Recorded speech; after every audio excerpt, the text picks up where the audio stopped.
Bam. I'm Aurora Winter, and you are watching the Break It Down show.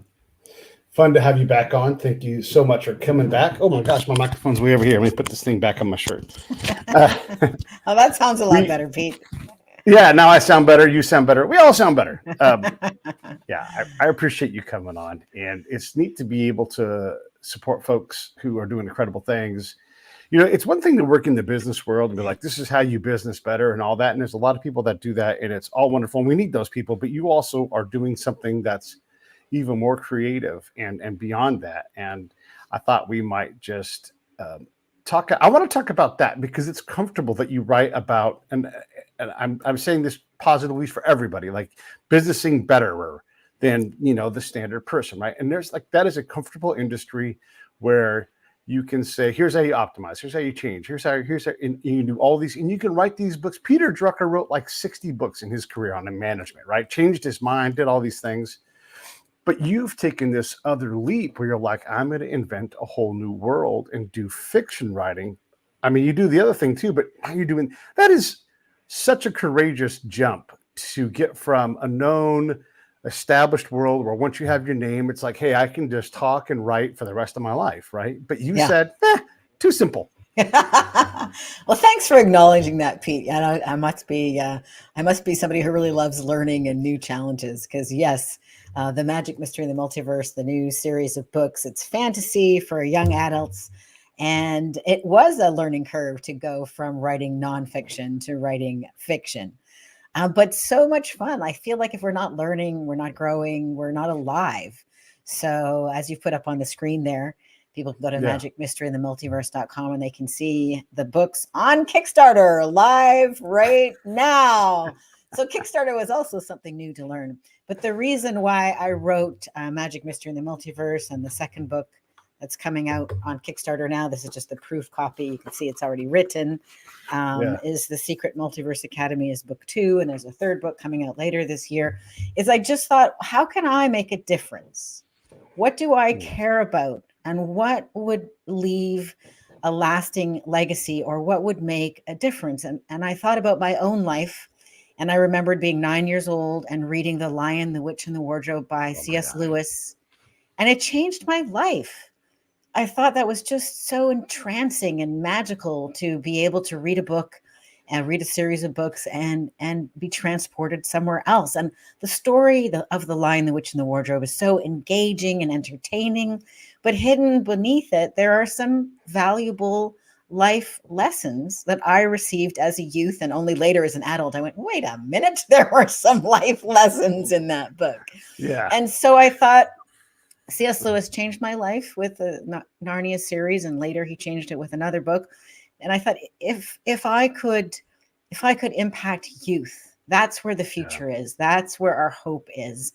And if I could provide a fun, fast-paced, entertaining, engaging story, but that's also got hidden within it some valuable life lessons that they might want to consider, then I am living up to my God-given potential, or at least attempting to live up to my God-given potential.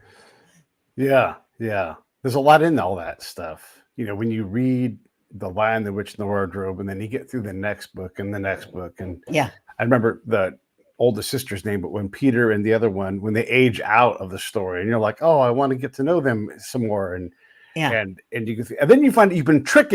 I've been tricked. there was stories in there, and you know, morals and metaphors and there's something in there. And in my life, I go back to my high school twice a year to talk to the seniors as they prepare to graduate. And I'm like, I'm you from the future. What do you want to ask me? And they're too dumb to know what to ask me. So my buddy, who's the teacher who hosts it, you know, he runs me through a conversation. And there's plenty of kids, they're not dumb, but they ask all kinds of interesting questions, you know, but they're not looking for the future. They're sort of looking, try to understand life in general.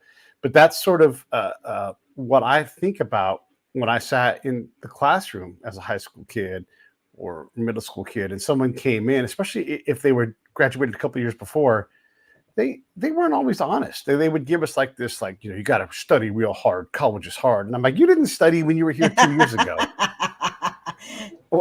You know, And also, I wanted to Exactly. be honest, right? And say, look, it's going to be hard. It's going to be awesome. You're going to have so much freedom. You're going to be terrified at the freedom. It's going to be up to you. And that's going to be great. It's also going to be terrifying.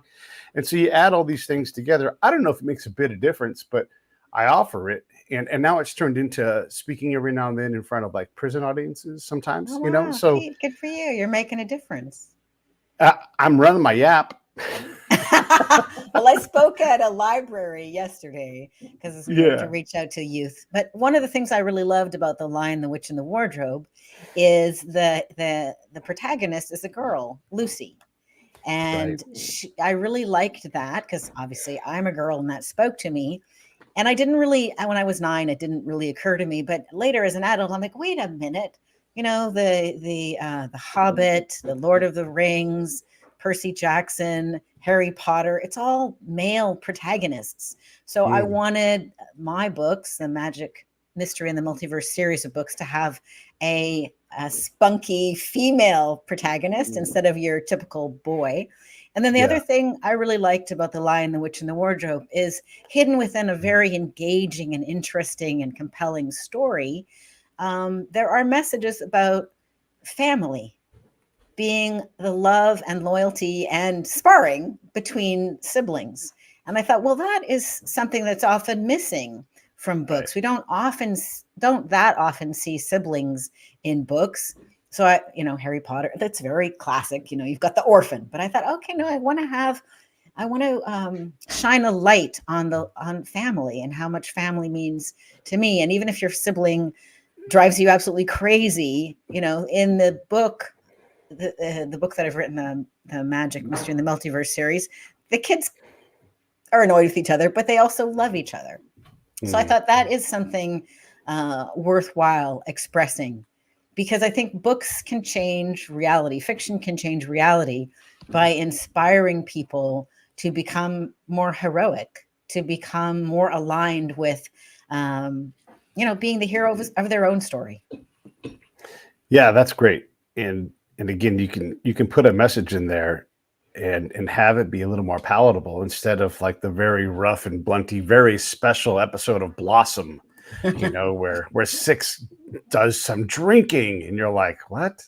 It's like, that's not a lesson. Come on. Yeah, you certainly don't want the lesson to be the foreground because that's really annoying. Yeah. And have it to be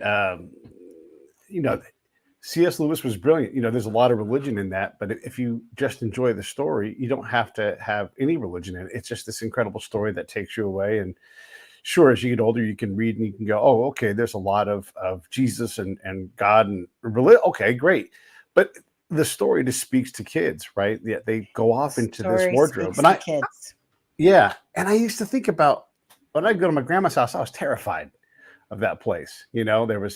It was just a scary place. She wasn't like a sweet old grandma, And so I was like, where is the wardrobe in this place? Where can I go hide and escape?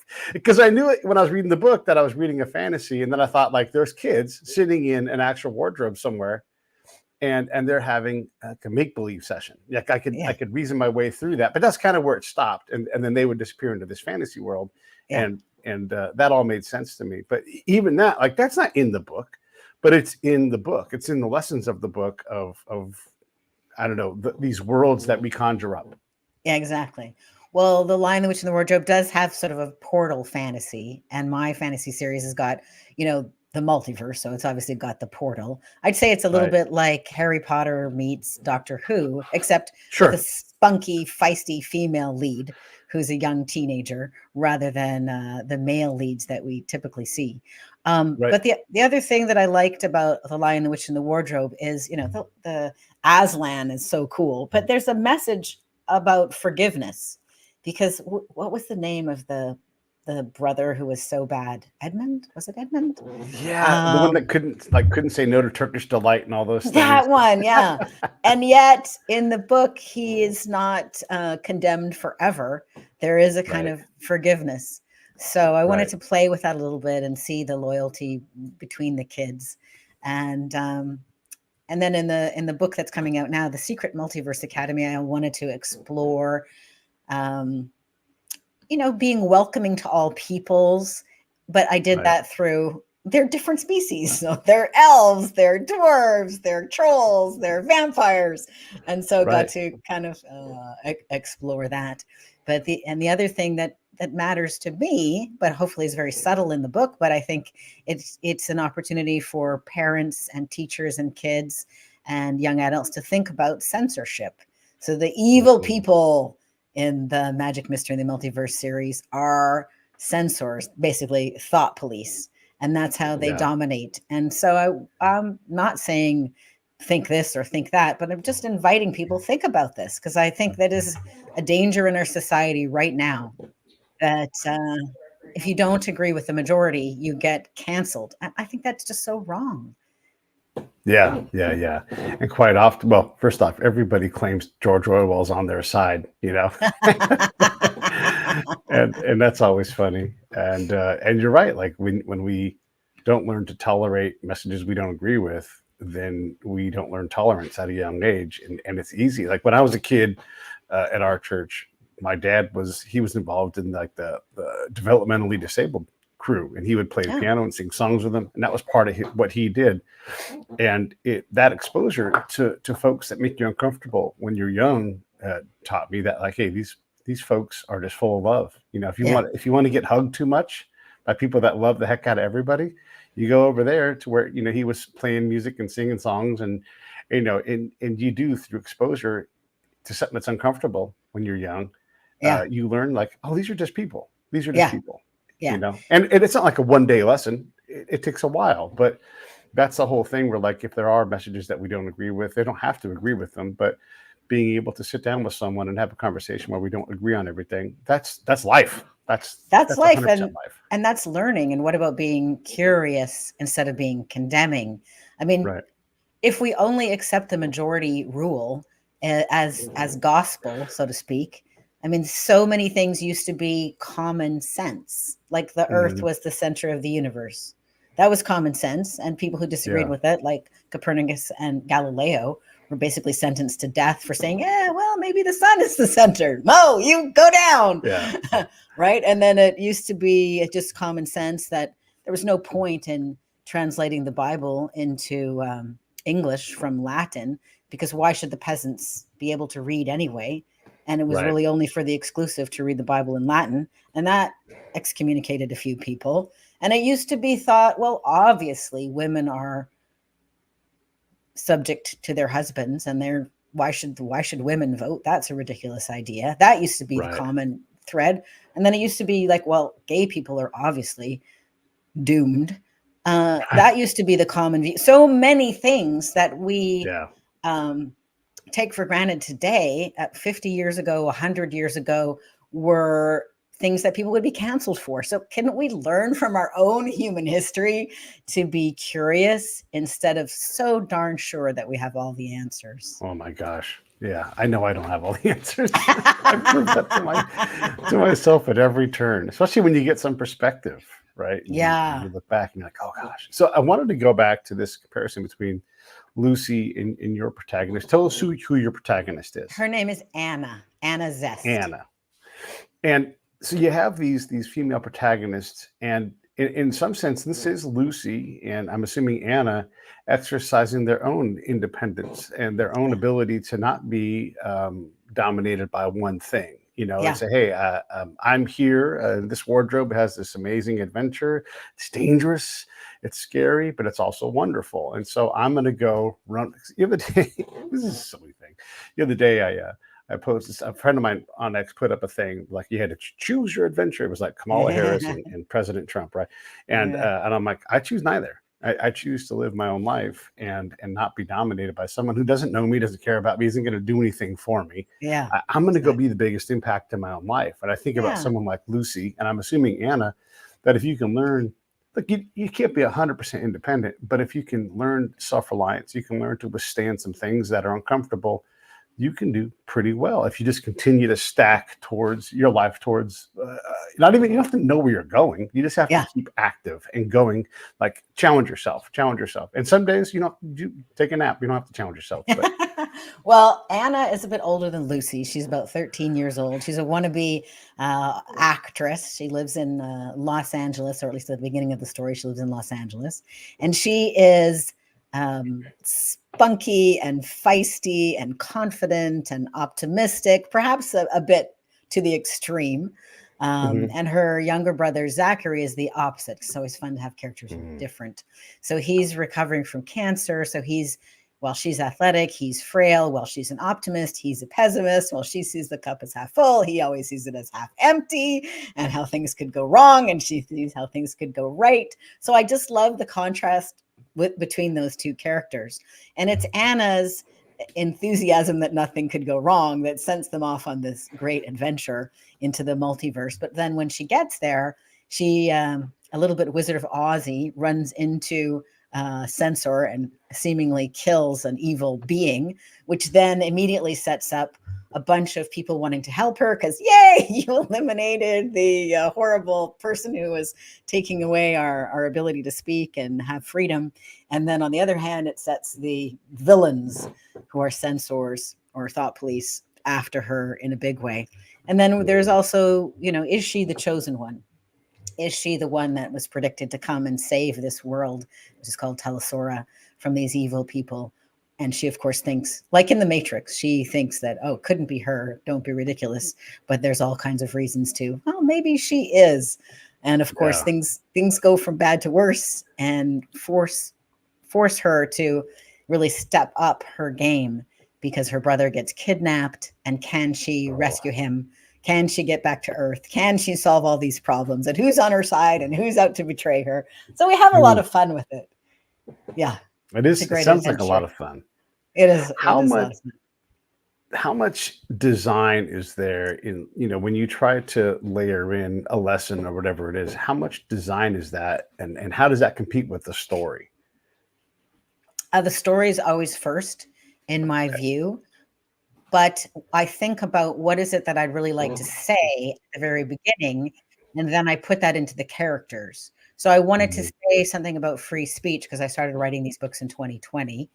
Obviously, I have not written them with ChatGPT. It wouldn't take me 4 friggin' years to come up with 3 fantasy books. Oh my God, there's so many haters. Well, they're better. I promise you, they're better. I don't need a predictive word generator to get wrong what I want to say. So I mean, if any writers or would-be writers are listening to this, first I think about what I want to say, and then I put that into the character so that it makes sense. So I wanted to say something about free speech. I believe free speech is the foundation of our freedom, and it's a foundational right, and it's so important. First, there was the word. And so I made the evil people thought police, or I'm calling them censors with a C, like censorship. So then and I gave them a really good reason. And so then I decided to explore air because it kind of relates to speech. So to be inspired, to be in spirit, to speak requires air. So the nasty guys are from a different multiverse, and they are stealing all the air from the planet that Anna ends up on. So I'm working with a theme that resonates with something I'm interested in, the free speech, but it goes with the story because the people from the advanced planet, which is called Avenir, they've destroyed their planet. So they don't have any. They have a very tiny bubble that protects the castle of the crown, and everything else is toxic because they had a nuclear war and they destroyed their planet. A little, ecology lesson there. And so they need a planet's worth of oxygen. So they decide they're just going to, in a vampiric way, steal it. So all of the story has got lots of conflict, and everybody has clear motivations, but underneath it, there's a theme about, well, what happens when you can't speak up? Your air is literally stolen. And, we can survive for 3 weeks without food, 3 days without water, 3 minutes without air. So I wanted to play with that. Yeah. No, that's great. And the free speech thing, is that run throughout the series, or is that just the focal point of book 2? It runs throughout the series because the bad guys in all 3 books are the thought police or the censors. And so we get to play with that. And, there's people the second book, The Secret Multiverse Academy, which is the one that's on Kickstarter right now, if people are interested, Pete's got the link right there, magicmysteryandthemultiverse.com, redirects to the Kickstarter. Or if you just go to Kickstarter and type in my name, Aurora Winter, it will also come up, AuroraWinter. Yeah. So the bad guys are always the censors, but then I get to play with the value of speech. There's a character who cannot speak because her tongue was cut out, but she manages to express herself very, very well. Her nickname is Gabby. Of course, kids would call who can't speak Gabby, but she communicates with tarot cards and with sullen silences. She's got a real chip on her shoulder because, I mean, wouldn't you have a chip on your shoulder if somebody cut your tongue out to stop you from speaking? And then, you know, I have another character who can't speak for various reasons. I have characters who can't read. So I'm exploring communication as a subplot or as character traits. So it's never like the author coming out and saying, you should believe in free speech. It's more the character going, oh my God, not only are they going to cut out our tongues, but they're stealing all of our air. Emergency, emergency. We've got to repel the invaders. Yeah. That's great. The whole idea about free speech, you know, and for whatever reason, people are against it, and it's always interesting. I mean, Cicero was such a compelling speaker that when they killed him, they took his hands and they chopped him off and nailed him to his door because he was a very physical speaker. And so that was, you know, that was part of the message, right? And so this is not something that we're going to get rid of because it's been around as long as that. And for sure, the Sumerians had the same problem. So when we look at these things, Cicero's hands, that's pretty heavy, right? Pretty heavy, yeah. Like, hey, here's your hands, Mr. Hand Gesture guy, you know. And so it is something that we have to constantly apparently fight for, you know, and it's one of these things that someone always wants to control. Like they'll assign you an outcome, you know, you're a this, you know, like whatever that thing is. And how do you arm kids with something to say? Like someone will say to me, like, I care about something, like I'm in charge of what I care about. And if I care about that, it's up to me. And you don't know if I do or don't. So don't assume that I do. Ask me. Ask me if I care about it. And I may or may not answer it. I may or may not tell you the truth. But you can't assign someone a negative thing like you're a Nazi, you're a racist, you're whatever. Well, that's labeling. Yeah. Yeah. And there's even part of the book that's like no name calling. It's like I just call it out. Like that is not communicating, and that's not curiosity. Right. It's like basic rule 101 of good communication. Don't label the other person. Ask questions. Right. But it just made me, you know, I'm curious, you know, what happened in your viewpoint during the whole COVID situation, Pete. But it made me notice that I started not speaking up. Because the pressure to agree with the powers that be was so strong, and the penalty for asking even questions. Like I would think in my head, where is the data that 6 feet is the right amount of distance? Like, did you just pull that number out of the air? I think you probably did. But can you show me some data? But even to ask that question had some people going, yay, good question, Aurora, and had other people going, I'm not talking to you ever again, you blankety blank. And I noticed for myself that I was starting to choose the safe path and not speak up. And I'm like, that's not okay with me. And so I put my, I put some of that energy into the book. What happened to you? Yeah. Did you notice that with yourself? You know, again, like this is, I've been in a head-on collision with a tank. And so things that are scary to me, that's the top. And I've had a bullet whiz by my ear, you know, and so when you're that's not a metaphor. That's literally you've had a collision with a tank. Yeah. Holy moly. And so when these things come up, like this is dangerous, and I'm like, it's dangerous for sure. And I don't want to minimize it, but I know how to carry around a loaded gun without killing anybody, you know, and I know how to manage risk pretty well, and it's my life. And so I I didn't stay home all the time. I didn't go out to get anybody sick. I was glad to stand back. I was glad to wear my mask and just be invisible. It was a great invisibility cloak. True. But for the most part, I lived my life, and I let people say whatever they wanted to say because it's a scary thing. And Yeah. I watch states and countries take different approaches, and see them all struggle. And like, none of those things were going to be decided in a 10-day block. It was Hmm. going to be over time. And so I just sort of took a wait and see attitude. My governor is Governor Newsom, and I saw him absolutely worn out, bloodshot eyes, frog in his throat because he said talked and worked and worked and worked. Did he make the best decisions? Probably not. Was he, working with the information he had? Yeah. Um, does that make him a bad person or a good person? I just think he did the best with what he could do and the advice around him. Could he have done better? Yeah, maybe. Yeah, like I'm pretty severe with golf wasn't going to get anybody sick. When you Yeah. go to the beach, you automatically space out. You're just not going to get sick at the beach. There's no way. Exactly.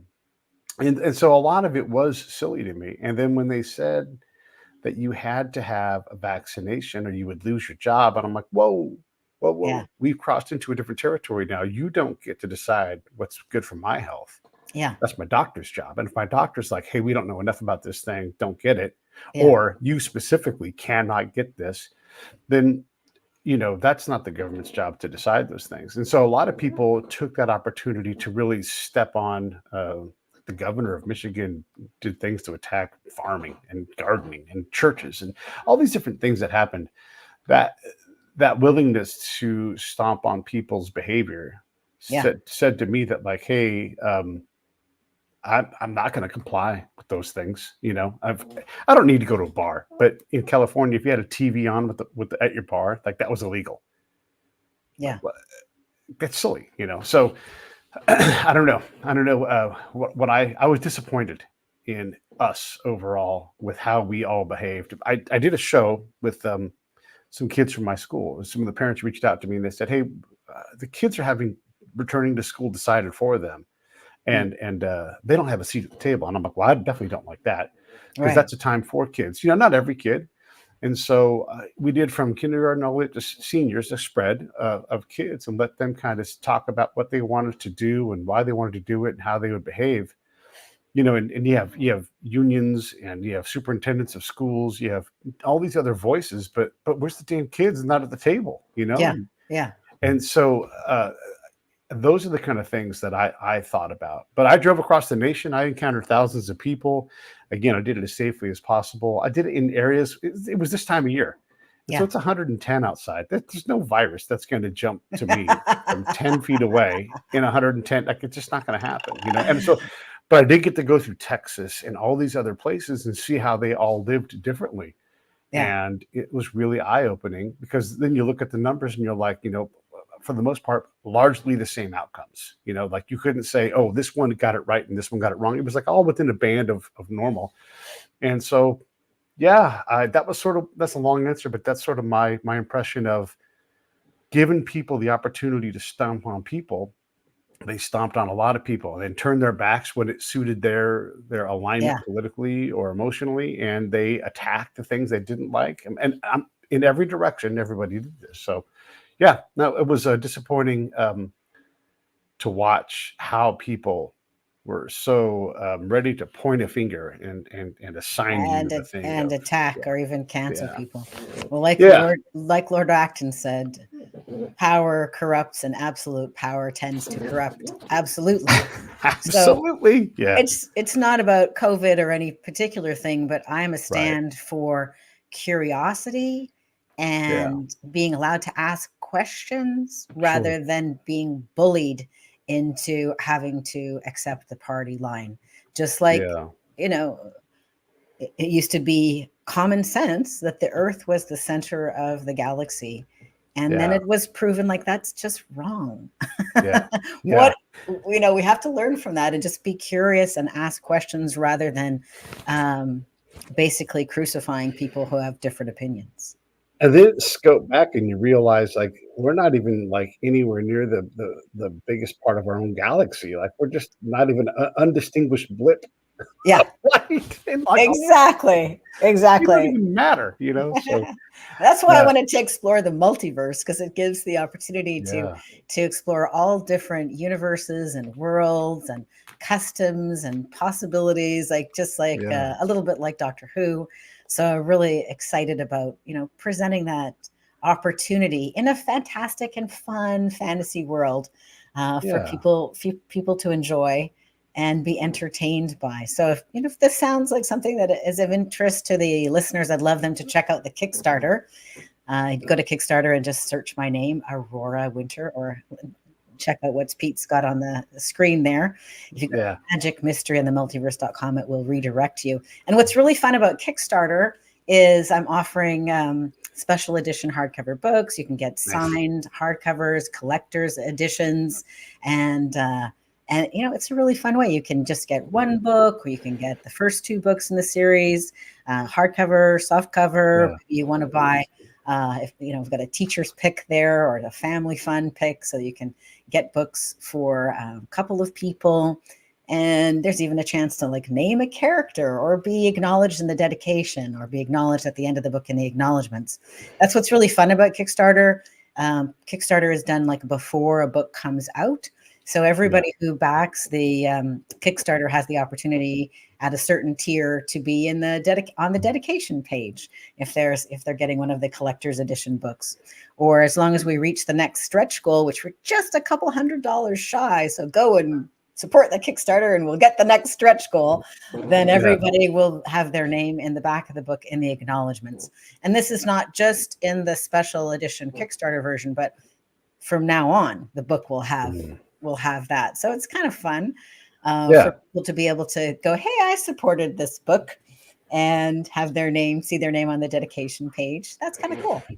It is kind of cool. Yeah. And thanks for doing my job. It's so easy. I just sit back and I let Aurora do all the, hey, everybody, listen, buy Aurora's book because it's important. But I want to slow down here and talk a little bit about this, because we're in an era where there's so many different avenues to create something, and you can create your own TV show, right? And you can just put it up on YouTube or any one of the zillions of places where you can put things up. But it all takes individual cash, right? And so when you ask for something like this, you're saying, hey, I want to create this world. I want to continue to work in it. Will you support the creation of this thing? And so rather than have a bunch of ads fly at you, or say something like, oh, there's just always sequels and superhero movies, you have the ability to find people that are creating something and send what really is a small amount of money to create an opportunity for this person to build this universe and take us through it. And what a wonderful thing to do. And look, you only need so many people, and all of a sudden you're like, this is a viable audience, and then you can grow it from there. And I love it that we have this ability to do this. And then sure, if you want to get into the mainstream with the stories and someone wants to buy the rights and make something, okay, great, you can do that too. But it's neat that you can pick someone that you want to support and be like, I see them working. And so I love that when people do that. And I hope that people do go at least check out the link and see if this book is for you, because I think it is. Aurora's a great person. And you know what I always say, and this is my turn to sell, buy two of these things. So kickstart it and then go pre-buy and get to it and give one to a neighbor kid and have your kid, the kid read, and they can go sit in a wardrobe somewhere with a flashlight and have a great time getting taken off to the multiverse through the wardrobe. How do you like that? How was that? I love it. That was great, Pete.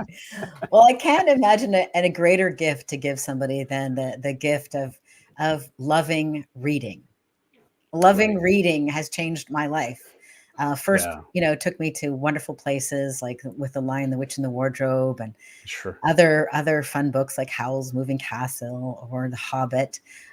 So many books I just devoured. But then later I started reading nonfiction, and nonfiction empowered me because it made me feel as though the truth of the situation was any problem I had, I just needed to learn more. And so it shifted my mindset from, well, that's a problem and it's stopping me, to, well, that's a challenge and an opportunity to learn how to overcome it. And this completely changed my life. And then, of course, later I became a published author. And when you read a lot, you learn a lot, and then you are more articulate. And that is a superpower, to be able to learn, to think, and articulate your thoughts clearly is a superpower. So I'm doing as best I can to give that gift to others. And that's why the book is for young adults, which appeals to about ages 12 and up. This is actually the kind of book I still like reading. I don't like things that are too violent or horror or dystopic. Yeah. So it's, I'm all grown up, but I still like reading young adult books. So don't think of it as a kid's book. It's more like Sarah J. Maas kind of books, or The Inheritance Games, or Fourth Wing, or even Good Omens by Terry Pratchett, and Neil Gaiman, or Percy Jackson, a little bit younger. It's in that area. And I'm always looking for a great read, for a world I can go into and not get slimed by something. I don't want to go there. Something fun and uplifting.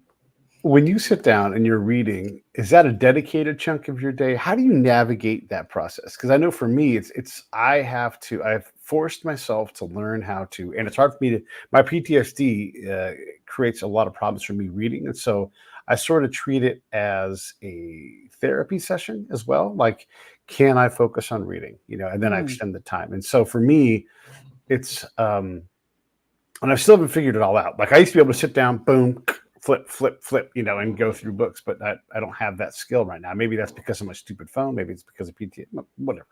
But I'm working on trying to figure out what that looks like, because we all want to cozy up with a book by a fire. But the reality is how I read is not that. That's interesting. So was it the tank or the bullet whizzing by your head? Or there's too many things. I've been almost killed so many times, and then it's too many things. It's the back-to-back 16 to 20 hour days. It's all those things, And so, my job in particular was dangerous. Yeah, does sound. We got a lot of stories to get into, Pete. I'll tell you what I do, and then maybe we can dive deeper into what's happening for you. So I'm a multitasker. So if I don't watch it, I will get up and wander off and do something else. So I don't like to read on any electronic device. I prefer to read a print book with a pen and another blank notebook. And what I do is I stretch as I'm reading. So I'm doing kind of like leaning forward, doing a stretch, the pigeon pose, I guess. So I feel like I am stretching. This is multitasking. And then I underline words that I like. And then I write phrases that I like in my notebook to make it more active. And that makes the reading, it takes it to up a notch, because then I'm also thinking, oh, I really like that turn of phrase. And I write the turns of phrase in my other book where I'm kind of studying writing. And I usually write every morning. I usually read every night and write every morning. And then in the morning, I'll flip through the pages and see if I can at least use one of those words or one of those turns of phrase in what I'm working on that morning. So just, here I can even reach the book and see if I can share an example. Yeah, this is fun. Do that for sure. Writing notes, make sure I got the right book. I got so many. Okay. All right. So then which book? Oh, here's a phrase. I schooled my face into neutrality. I like that. And then the dress hissed and swished. Like swished is kind of normal to go with dress, but it hissed and swished. Yeah. I like that. This is from A Court of Mist and Fury by Sarah J. Maas. Maas. Or here's another example. He was a good storyteller, the cadences of his voice rising and falling like the movements of a song. I'm like, oh, that's kind of nice. And so it makes the reading more active for me. I like it. Yeah. Or here from The Clash of Kings by George R.R. Martin. He said with a thin edge of desperation in his voice. So I don't know if that would appeal to you. I know you're not writing as much as I am, but it does make it more active. And I actually am writing quite a bit right now. Are you? Actually, right? Yeah, I'm in a hot streak with writing. I'm working on a couple of different projects, and so it involves a lot of me reading and regurgitating and writing, but probably not as much as you are, because I'm not doing it professionally. I am doing professional work, but I'm not writing something that will be a professional product that I create. It'll be something else. Oh, what are So you writing? yeah, I'm working on a couple of different documentaries, and I'm just trying to get through a lot of the pre-work of what the story is, so that it can be linked together. One's a baseball story about a guy named Felipe Alou, who was the first Dominican player. He's sort of like the Jackie Robinson of the Latin American players. And there's that. There's one about the origin of the blues in a place called Storyville in New Orleans, and it's Oh, just got a whole host of characters, right? And it's all real stuff. And so I've got to try to like learn how to enter this. I've got to learn how to, like, the blues thing. I have to fictionalize with real people because there's only so much information from that time, right? And a lot of it is sensationalized. So, like, how do you cut that down into actual dramatic moments, funny moments, musical moments, so right. that you're like, who are the characters? You need an antagonist, you need a protagonist, and you can quickly make this thing too big so that it's unwieldy. But it's a lot like, I would say, like, what was that Boardwalk Empire? That series about New Jersey early on. It had, like, bootlegging and all these other things in it. So there's a lot of that kind of stuff in it. There's a lot of But the thinking to go into what characters can I compress? What are the most interesting moments, the dynamic right, moments, musical yeah, moments? How do you right. fund it? Have you ever done it or ever considered doing a Kickstarter? Or I how um do you I would self-fund or consider, have broadcasters? yeah, it would be fun to do a Kickstarter. I just don't know that I have the reach for that. I would rather go into the traditional market and find someone who's interested in telling Hmm. these stories, because if I had a bigger access to that kind of money, I would much rather just do it myself, right? But I don't have I'm just not noteworthy enough to be able to reach Not in and do yet. that. Like, sure, not yet. Yeah, right, right. And listen, I don't want to give my control of my story. And I see my story, the story that I'm working on with other people, Yeah. but I don't want to give control of that to any streaming service. I want to bring it to them and say, this is what we've built, Yeah. and this is the story, and I've told it in this way with these people because it's meant to be authentic. Yeah. Like, we're really going to have people that actually play instruments. We're not just going to push buttons, beep, beep, beep, beep, that kind of thing. Right. So that's what I'm working on writing wise. But I wanted to get back to your turn of phrase and capturing words, and just those things that stand out when you read a book. And that is one of the great things about listening or reading on a Kindle or reading a regular book. You have these different avenues where I can read a book and then listen to it, and I'm taking the best words that this author can put together in their life. Even if they've written a million words and published them, it's still a finite amount of words. It's just not Yeah. that many.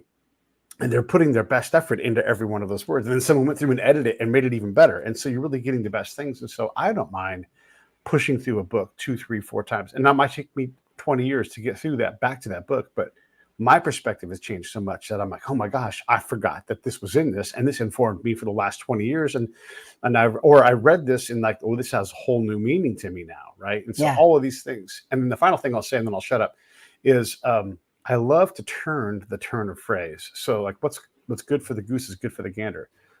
But is what's good for the gander good for the goose? Yeah. That's fun. And I love stuff like that. Or like an ill-fated twist, or just a twist that is ill-fated. Like, you just turn these things around a little bit. Like, this is a twist that It is makes it fated, fresh. It makes it fresh right? when you do that. You Yeah. think about a faded twist, like, that's coming. And we all know that. Look, here's a faded twist. Some crazy shit is going to happen in this presidential campaign. It's faded. There's going to be some crazy It's twists, already been right? some crazy twists Right, happening. and so God. it's inevitable. Yeah. so, Oh my and God. so you look at it, makes you look at the story differently when you think about something that, like, this is going to have another twist in it. I Yeah. know it's coming. We just don't know what it is. Well, it's interesting. When I spoke at the library yesterday, I had a group of kids there, ages 10 plus. And so I want to do a little writing exercise. They love this writing exercise, but people who are listening might want to do it because you talk about twists, so you're making me think of it. Yeah. So I love the book. There's a book called The Bestseller Code, and they actually used AI to analyze best-selling books. And what they discovered is that best-selling books like The Da Vinci Code, for example, or 50 Shades of Grey have a very specific heartbeat. And every about 10% of the book, there is an up or a down, and it goes up, down, up, down, up, down, basically.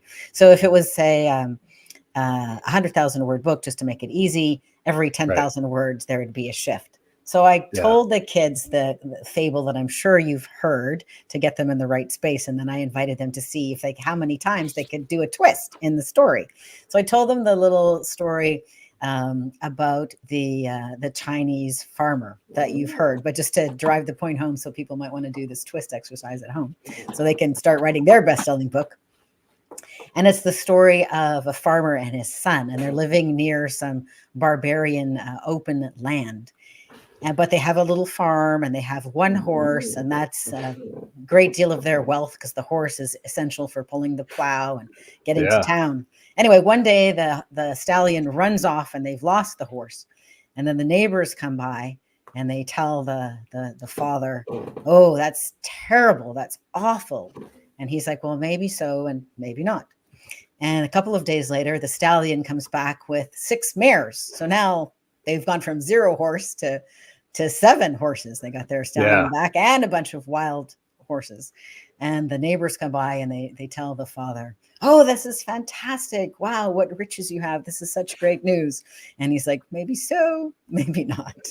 The next day, the son is trying to break one of these wild horses, and he rides it and he falls and breaks his leg, shatters his leg. And the neighbors come by and tell the father, "Oh, this is awful. This is terrible news." And he's like, "Maybe so, maybe not."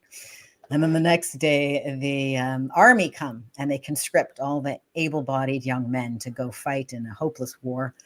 But because the son has a broken leg, he is not conscripted. The other able-bodied young men are taken to go to war, and he stays home where he's going to survive. So, and then the neighbors come by and say, "What great news." And the father says, "Maybe so, maybe not." So this is part of what happens in a good movie and a good documentary and a good book.